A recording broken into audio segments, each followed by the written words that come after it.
She walked into a luxury restaurant and asked for free food. What she said next made a millionaire forget everything he thought he knew. Mom said it would be like this. The words were spoken quietly, without drama, yet they cut through the low murmur of the restaurant more sharply than any raised voice could have. Daniel Reeves did not immediately realize they were meant for him. He was seated at a table near the back, away from the windows and the main flow of guests, reviewing documents he had already read twice. Numbers, projections, responsibilities filled his mind, as they usually did. Children did not. When he finally looked up, the first thing he noticed was how small she was. The girl stood a few steps from his table, barely tall enough to see over it. She had blonde hair pulled back in a loose, uneven way, as if no one had helped her with it that morning, and blue eyes that were fixed on him with a seriousness that felt unsettling. She wore a simple white dress and a blue denim jacket that was clearly too thin for the evening chill. Her hands were clasped together so tightly that her fingers had turned pale. "I'm sorry," she said quickly, as if she expected to be interrupted. "I didn't mean to bother you." Daniel straightened slightly in his chair, aware that people nearby had begun to notice. A child alone in a restaurant like this was unusual enough to draw attention. A child speaking to him directly was something else entirely. "That's all right," he said slowly. "Are you looking for someone?" She shook her head. "No," she replied. "I was looking for you." The certainty in her voice surprised him. Before he could ask why, a quiet laugh came from behind her. One of the waiters, a young man who had worked here for years, leaned toward another staff member and muttered something under his breath. The second waiter smiled, shaking his head, clearly amused. Daniel saw the exchange out of the corner of his eye, but his attention remained on the girl. "What's your name?" he asked. "Emma," she answered. Then, after a pause, she added, "My mom said it would be like this. That people would look at me like I didn't belong here." Daniel felt a faint tightening in his chest. "Why did your mom say that?" he asked. Emma hesitated, her gaze flickering briefly toward the dining room, toward the waiters who were now openly watching. She lowered her voice. "She's sick," she said. "She hasn't been able to get out of bed. There's no light at home, and we don't have much food left. She didn't want me to come. She said we shouldn't ask rich people for help." The word rich was not accusatory. It was simply descriptive, the way a child might describe the weather. "I waited until she fell asleep," Emma continued. "I didn't want her to know. She would be upset." Daniel remained silent, absorbing each sentence. He noticed how carefully she spoke, choosing her words as if she were afraid of saying the wrong thing, of crossing some invisible line that could make everything worse. "And what did you want to ask?" he said finally. Emma took a small breath, steadying herself. "I wanted to ask if I could have some warm food," she said. "Just a little. I can eat slowly." Behind her, the security guard had begun to move, his expression already set in polite impatience. Daniel saw him approach and raised his hand slightly, a subtle gesture that made the man stop. Emma noticed the movement and stiffened. "It's okay if the answer is no," she said quickly, her words tumbling over each other now. "I know you don't have to. I just thought, maybe it wouldn't hurt to try." Daniel looked at her then, really looked at her, at the way she stood there prepared for rejection, already bracing herself for it. In that moment, the restaurant, the staff, the noise all seemed to fade into the background. "Sit down," he said gently, pulling out the chair across from him. "Let's talk." Emma blinked, clearly unsure she had heard him correctly. "You mean, here?" she asked. "Yes," Daniel replied. "Here." She hesitated for only a second before carefully sitting down, her feet not quite reaching the floor. She folded her hands in her lap and waited, as if afraid that moving too much might make the moment disappear. Daniel closed the folder in front of him. For the first time that evening, the numbers no longer mattered. Emma sat very still in the chair Daniel had pulled out for her, as if the furniture itself might object to her presence if she moved the wrong way. Her legs dangled above the floor, and she pressed her knees together, hands folded tightly in her lap. Daniel noticed how she kept her shoulders drawn inward, making herself smaller, as though she had learned that taking up space was dangerous. Around them, the restaurant slowly resumed its rhythm. Cutlery clinked, glasses were lifted, quiet conversations returned, but a subtle tension lingered in the air. The waiters watched from a distance, pretending to be busy while clearly waiting to see what Daniel would do. The security guard remained a few steps away, uncertain now, his earlier confidence replaced by hesitation. Daniel leaned back slightly in his chair, not to create distance, but to soften his posture. "You said your mom is sick," he said gently. "How long has she been unwell?" Emma swallowed. "A long time," she replied. "She tries to stand up, but then she gets dizzy. Sometimes she sleeps all day. Sometimes she says she's fine, but I know she isn't." Her voice didn't shake. That, more than anything, told Daniel how often she had said these things to herself. "Have you seen a doctor?" he asked. She shook her head. "We don't have money for that," she said simply. "Mom said it's okay. She said people like us just have to wait it out."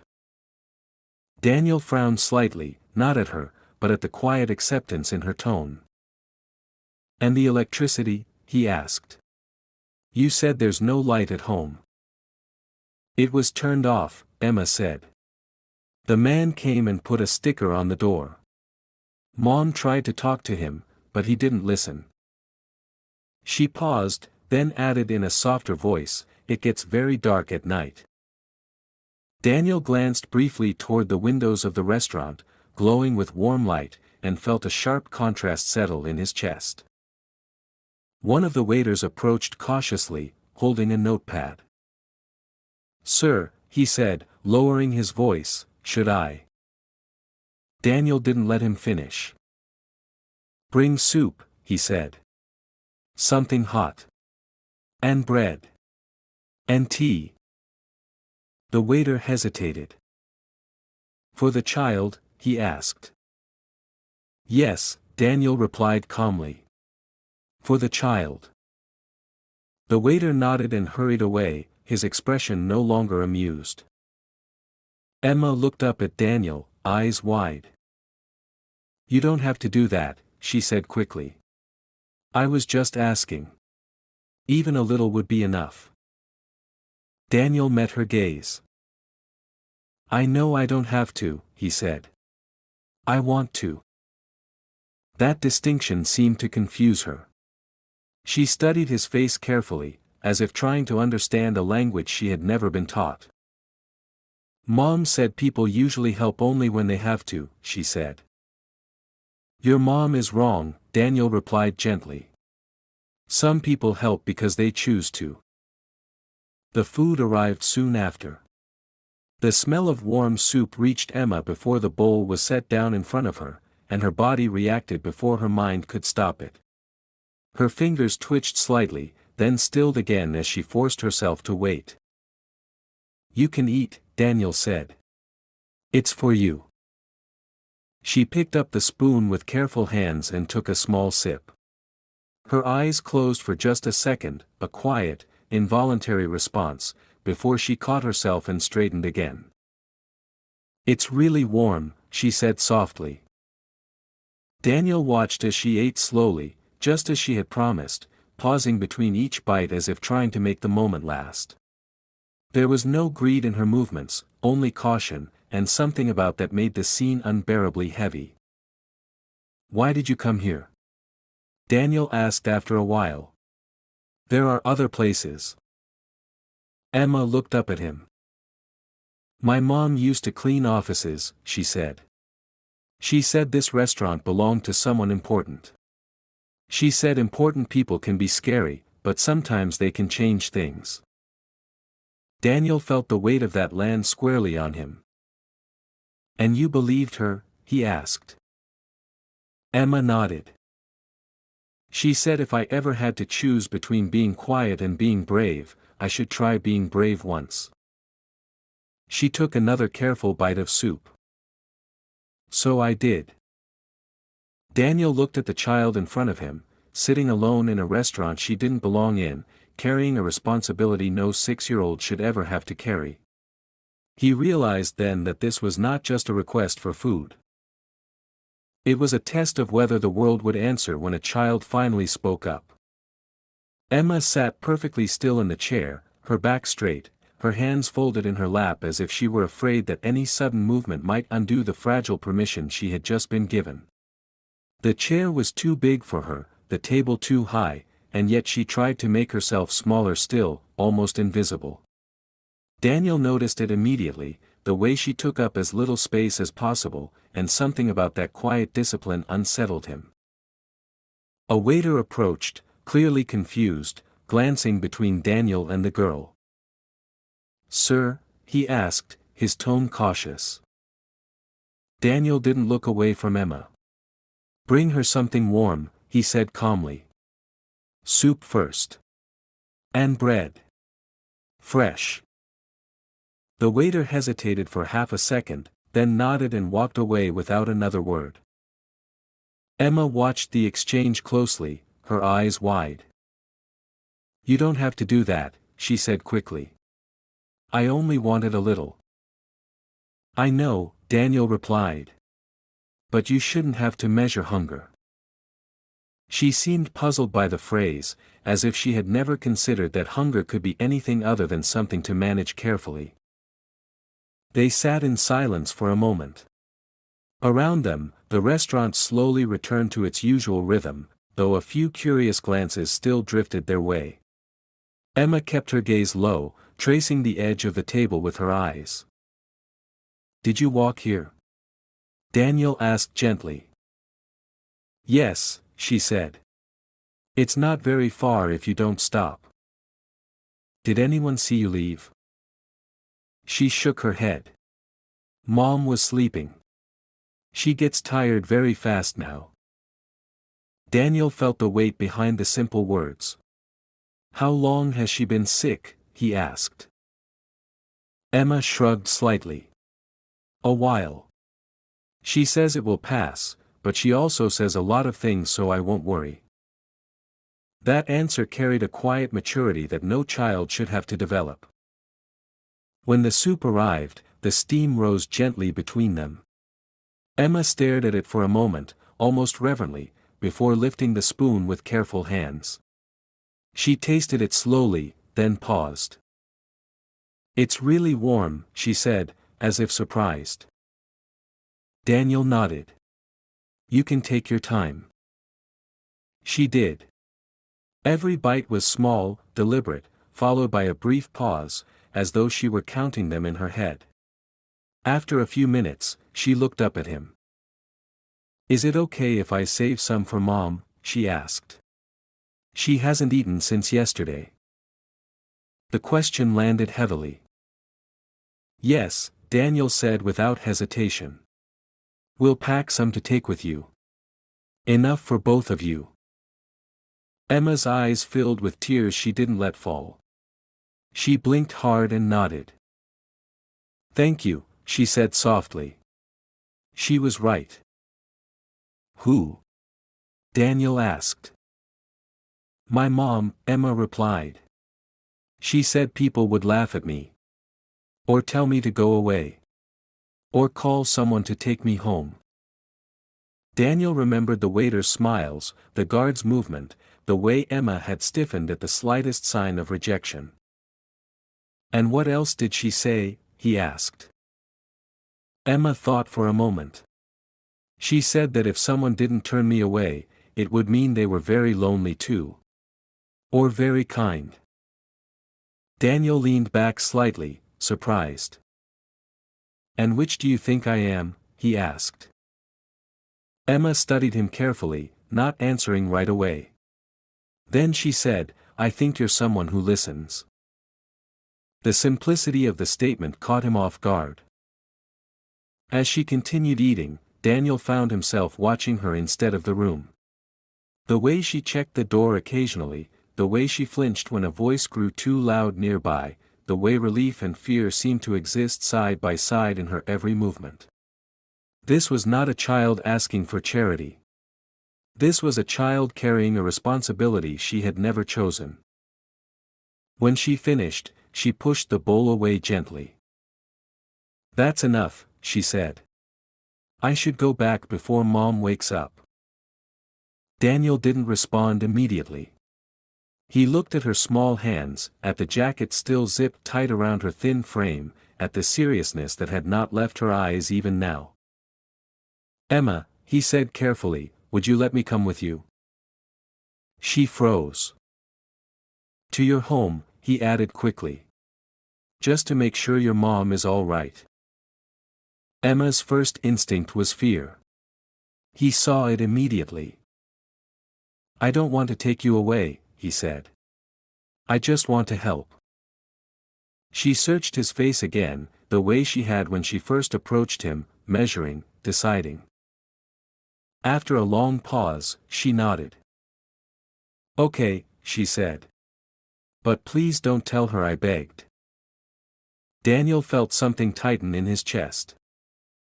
You didn't beg, he said quietly. You were brave. Emma didn't argue this time, but she held on to the paper bag with the food as if it were something fragile and precious, something that could still be taken away if she wasn't careful enough. They left the restaurant together through the side entrance, where the light was softer and the noise of the dining room faded behind heavy doors. Emma walked a half step ahead, holding the paper bag with food close to her chest as if it contained something far more valuable than soup and bread. The evening air was cool, and she instinctively pulled her denim jacket tighter around herself, though it offered little protection. Daniel slowed his pace to match hers. He noticed how carefully she watched the street, how she avoided puddles, how she glanced back once, just once, as if checking whether he was still there. He was. Is it far? He asked. No, Emma replied. Not if you know where to turn. They walked in silence for a while, passing closed shops and darkened windows. The city felt different here, quieter, stripped of the warmth and polish of the restaurant.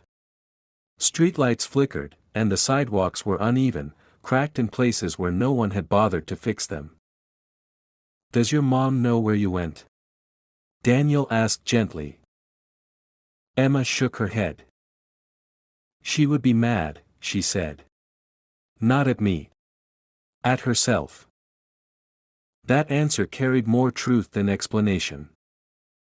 When they reached the building, Daniel immediately understood. It was old, its brickwork darkened with age and neglect, the entrance barely lit. Emma climbed the stairs quickly, used to them, while Daniel followed, feeling the cold seep in more deeply with each step. Inside the apartment, it was darker than he expected. Emma set the bag down carefully on a small table near the door and reached for a lamp, but it didn't turn on. There's no power, she said quietly. It's been like that for days.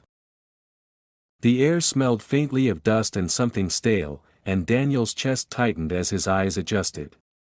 In the dim light from the hallway outside, he saw a woman lying on a worn couch, her body thin beneath a blanket that looked far too light for the season. Mom, Emma whispered, moving toward her. I'm back. The woman stirred slightly, her eyelids fluttering. She looked exhausted, her skin pale, her breathing shallow. Emma, she murmured. Where did you go? Emma froze, guilt flickering across her face. I just went to walk, she said softly. I brought food. The woman tried to sit up but couldn't manage more than a slight movement. Daniel stepped forward instinctively. "I'm Daniel," he said gently. "I met your daughter at my restaurant." The woman's eyes widened with alarm. "I'm sorry," she said immediately, struggling to speak clearly. "She shouldn't have bothered anyone. I told her not to." "She didn't bother anyone," Daniel interrupted calmly. "She helped you." The woman looked at Emma, then at the bag on the table. Tears welled in her eyes. "I didn't want this," she whispered. "I didn't want her to ask." "I know," Daniel replied. "But she was worried about you." Emma stood very still, bracing herself, waiting for anger that didn't come. The woman reached out weakly and took her daughter's hand. "I'm sorry," she said to Emma. "I just wanted to protect you." Emma nodded, pressing her lips together, and for the first time that evening, she allowed herself to lean into her mother's touch. Daniel took in the scene quietly, the cold apartment, the lack of light, the woman's condition, and made a decision without announcing it. "You need a doctor," he said firmly but kindly. "Tonight." The woman shook her head. "We can't afford." "I can," Daniel said. "And I will." There was no hesitation in his voice, no room for argument. Emma looked up at him, her blue eyes wide with something that hovered between hope and disbelief. "You don't have to," she said automatically. Daniel met her gaze. "I know," he replied. "But I'm here." In that moment, standing in a dark apartment with a sick woman and a child who had learned to carry fear quietly, Daniel understood that this was no longer just about a meal or a kind gesture. It was about choosing not to walk away once you had truly seen someone. The ambulance arrived faster than Emma expected, its lights cutting through the dark street in sharp flashes of blue and red. She stood on the sidewalk beside Daniel, clutching his coat sleeve with one hand while the other held the empty paper bag that had once carried the food. She hadn't realized she was holding onto him until she felt him gently steady her, his presence firm and calm in the middle of everything that suddenly felt too loud and too fast. Her mother was taken out on a stretcher, pale and weak but conscious, her eyes fixed on Emma with a mixture of fear and relief. Emma walked alongside her as far as she was allowed, speaking quietly, promising she was there, promising she hadn't gone far, promising things she hoped were true. When the doors finally closed, she stood frozen for a moment, staring at the ambulance as if it might take everything familiar with it. Daniel knelt beside her without saying a word. "She's going to be okay," he said calmly. "They'll take care of her." Emma nodded, though her eyes stayed fixed on the road long after the ambulance disappeared. Only when the street grew quiet again did she turn to him. "Is she in trouble?" she asked softly. "For being sick?" The question was so small and so heavy at the same time that Daniel felt it settle deep in his chest. "No," he said firmly. "She's not in trouble. She needs help. That's all." They went back into the apartment briefly so Daniel could gather a few things for the hospital. Emma moved mechanically, picking up her mother's scarf, a worn purse, a small photo from the table. She moved with the efficiency of someone who had learned to prepare for emergencies without being taught how. At the hospital, everything smelled clean and bright and unfamiliar. Emma sat in a plastic chair in the waiting area, her feet barely touching the floor, her hands folded tightly in her lap again as if returning to a role she knew too well. Daniel spoke with doctors and nurses, his voice steady, asking questions, signing forms, refusing to let uncertainty slow him down. When he came back to sit beside her, Emma looked up immediately. "Can I see her?" she asked. "Soon," he replied. "They're helping her right now." She nodded, then hesitated. "Am I going to have to go somewhere else?" she asked quietly. Like before. Daniel turned toward her fully. No, he said. You're not being sent anywhere tonight. Tonight, she repeated, her voice barely above a whisper. Yes, he said. And tomorrow, we'll take it one step at a time. She accepted that, the same way she accepted everything else, carefully, without pushing. Hours passed slowly. At some point, Emma's head tipped sideways and rested against Daniel's arm, exhaustion finally winning.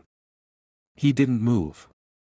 He sat there, aware of every shallow breath she took, every small shift of her body, understanding that this trust had not been given lightly. When the doctor finally approached, Daniel listened closely, asking for details, for clarity, for next steps. He nodded, thanked him, and then knelt in front of Emma to wake her gently. Your mom is stable, he said softly. She's resting. Emma blinked sleepily, then straightened. Can I see her now? She asked again. Yes, he replied. She stood and followed him down the hallway, her steps small but determined. When she reached her mother's bed, she took her hand carefully, as if afraid to hurt her. I brought help, Emma whispered. Just like I said I would. Her mother squeezed her fingers weakly, tears sliding silently down her cheeks. Daniel stepped back, giving them space, watching the two of them together. He realized then that this was not the end of something difficult, but the beginning of something far more complicated and far more important. Emma had come to his restaurant asking for food. What she had really asked for was a chance. And for the first time in a very long while, Daniel knew he was not going to let that chance slip away. The days that followed blurred together in a way Emma had never experienced before. Time no longer moved in sharp, frightening moments but in slow, careful stretches marked by hospital visiting hours, quiet mornings, and long afternoons filled with waiting. Daniel made sure she was never alone, even when he had to step away to make calls or speak with doctors. He always told her where he was going and when he would be back, and each time, he kept his word. Emma noticed that more than anything else. She stayed in a small room Daniel arranged for her near the hospital, a place that smelled of clean sheets and unfamiliar soap. At night, she lay awake listening to the muted sounds of footsteps in the hallway, the distant hum of machines, her thoughts circling around her mother's pale face and the fear that still hadn't fully released its grip.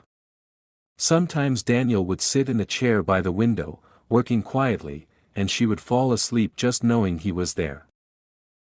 On the third day, she finally asked the question she had been holding inside.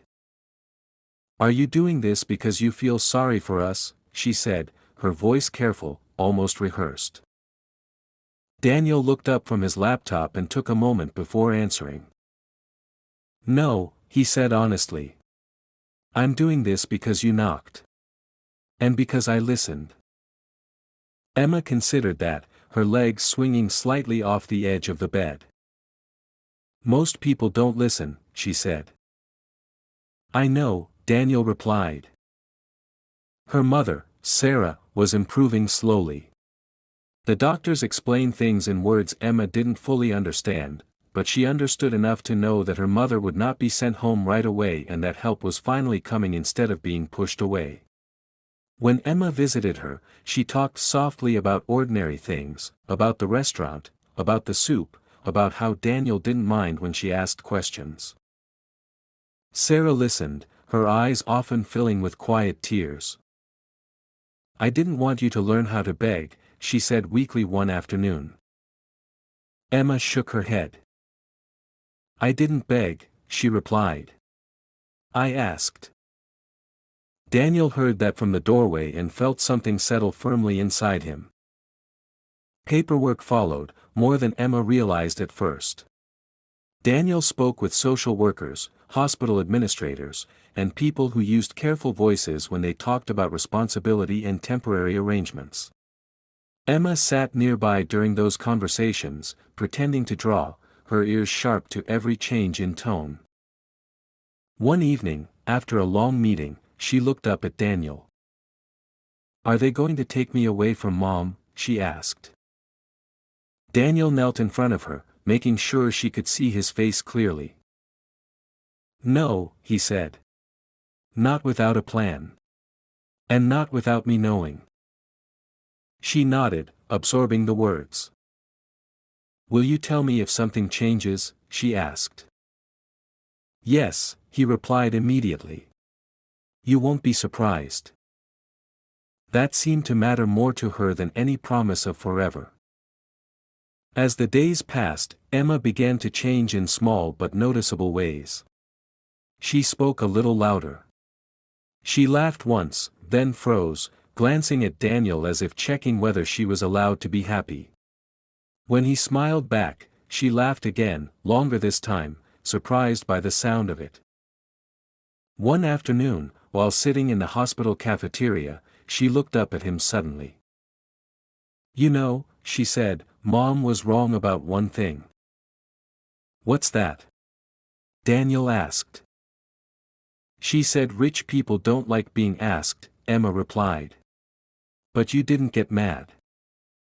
Daniel smiled faintly. "I don't like seeing people go hungry," he said. "Especially when they're brave enough to ask for help." Emma nodded thoughtfully. That night, as she fell asleep in the quiet room, she didn't clutch her jacket or rehearse what she would say if someone told her to leave. For the first time in a long while, her thoughts were not about survival. They were about what might come next. And for Daniel, watching a child slowly unlearn fear, the decision he had made in his restaurant no longer felt impulsive. It felt necessary. The tension returned quietly, without warning, the way it often does when things begin to feel almost safe. Emma sensed it before anyone explained it to her. Daniel's phone calls grew longer.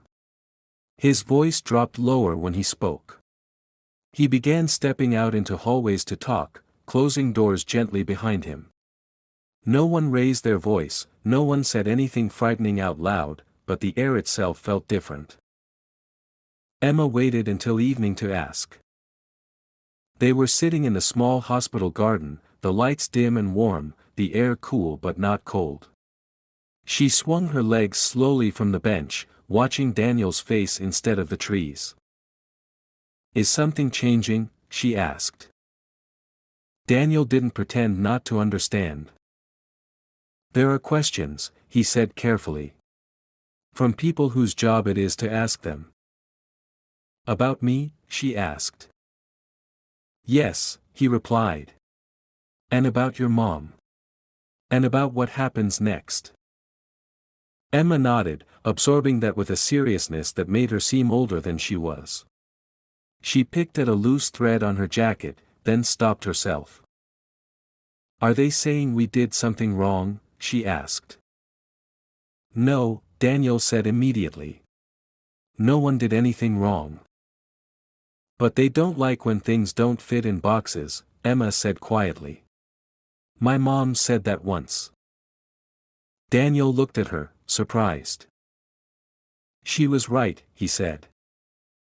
The next meeting happened the following morning. Emma sat in the corner of the room with a social worker who tried to smile in a reassuring way, while Daniel spoke with two other adults across the table. Emma didn't understand every word, but she understood enough. Temporary arrangements. Medical recovery. Financial instability. Support systems. She also understood the pauses. When Daniel finally turned back to her, his expression was calm, but his eyes were tired. "They want to make sure you're safe," he said. "I am," Emma replied quickly. "I know," he said. "But they need to decide what that looks like on paper." Emma's fingers tightened together. "Does safe mean together?" she asked. Daniel didn't answer right away, and that was answer enough to make her chest tighten. That night, she barely spoke. She sat beside her mother's bed, holding her hand, listening to the slow rhythm of her breathing. Sarah watched her carefully, seeing the fear Emma was trying so hard to hide. "Did something happen?" Sarah asked softly. Emma shook her head. "Nothing bad," she said. "Just, grown-up things." Sarah closed her eyes for a moment, then opened them again. "You went to that restaurant because you were brave," she said. "No matter what happens, remember that." Emma nodded, though her throat felt tight. Later, as Daniel walked Emma back to the room where she was staying, she stopped in the hallway. "If they decide I shouldn't stay with you," she said, not looking at him, "will you be mad?" Daniel crouched in front of her instantly. "No," he said. "I'll be honest. And I'll still be here." "Even if I have to go?" she asked. "Yes," he said. "Especially then." She studied his face, searching for cracks, for uncertainty, for the kind of promise that disappeared when tested. Finding none, she nodded slowly. The next day brought the decision. Sarah would need long-term recovery support, but she was improving. Emma would not be separated from her. And until her mother was fully stable, Emma would remain under Daniel's care, officially, with oversight but with intention. When Daniel explained it to her, Emma didn't smile at first. "So I don't have to pack?" she asked. "No," he said gently. "Not today." Her shoulders dropped, just slightly. "And you're not doing this because you have to?" she asked. Daniel shook his head. "No," he said. "I'm doing it because I choose to." Emma exhaled, a long breath she hadn't realized she was holding. That night, she slept without waking once. And for the first time since she had stepped into the restaurant asking for warm food, she began to believe that help could stay longer than fear. The change did not arrive all at once. It came quietly, in pieces so small that Emma only noticed it later, when she tried to remember when the fear had stopped being the loudest thing in her chest. The hospital room began to feel less temporary. The nurses greeted her by name. Her mother's color slowly returned, not all at once, but enough that Emma no longer counted every breath. Daniel's presence became something steady, expected, no longer questioned the moment he stepped into the room. One afternoon, Sarah was strong enough to sit up on her own. Emma watched from the chair beside the bed, her hands clasped tightly, as if afraid that looking away might undo the progress. "You don't have to stare at me like that," Sarah said softly, managing a small smile. "I just want to remember this," Emma replied. "You sitting up." Sarah's eyes filled with tears, but she didn't let them fall. Later that day, Daniel took Emma outside for a walk. The weather had softened, the air no longer biting, the streets brighter than she remembered. They walked slowly, without hurry, past shops and people who paid them no special attention. For the first time in weeks, Emma realized she wasn't watching everyone's faces for signs of danger. "Do you know what's different?" she asked suddenly. Daniel looked at her. "What?" "I'm not scared of asking anymore," she said. "Not all the time." He smiled at that, not because it was cute, but because it mattered. A few weeks later, Sarah was discharged into a recovery program, one that Daniel had arranged carefully, insisting on support that would last longer than a promise. The apartment they had lived in before was gone, replaced by a small but warm place with working lights and heat that didn't shut off unexpectedly. Emma stood in the doorway the first night, taking it all in, then walked from room to room touching the walls, grounding herself in the reality of it. "This feels real," she said quietly. "It is," Daniel replied. The first evening they all sat together at the table, the food simple but warm. Emma ate without counting bites. Halfway through the meal, She paused and looked up. "Do you remember when I asked for food?" she asked Daniel. He nodded. "I do." "I thought you would say no," she admitted. "I was ready for it." Daniel met her gaze.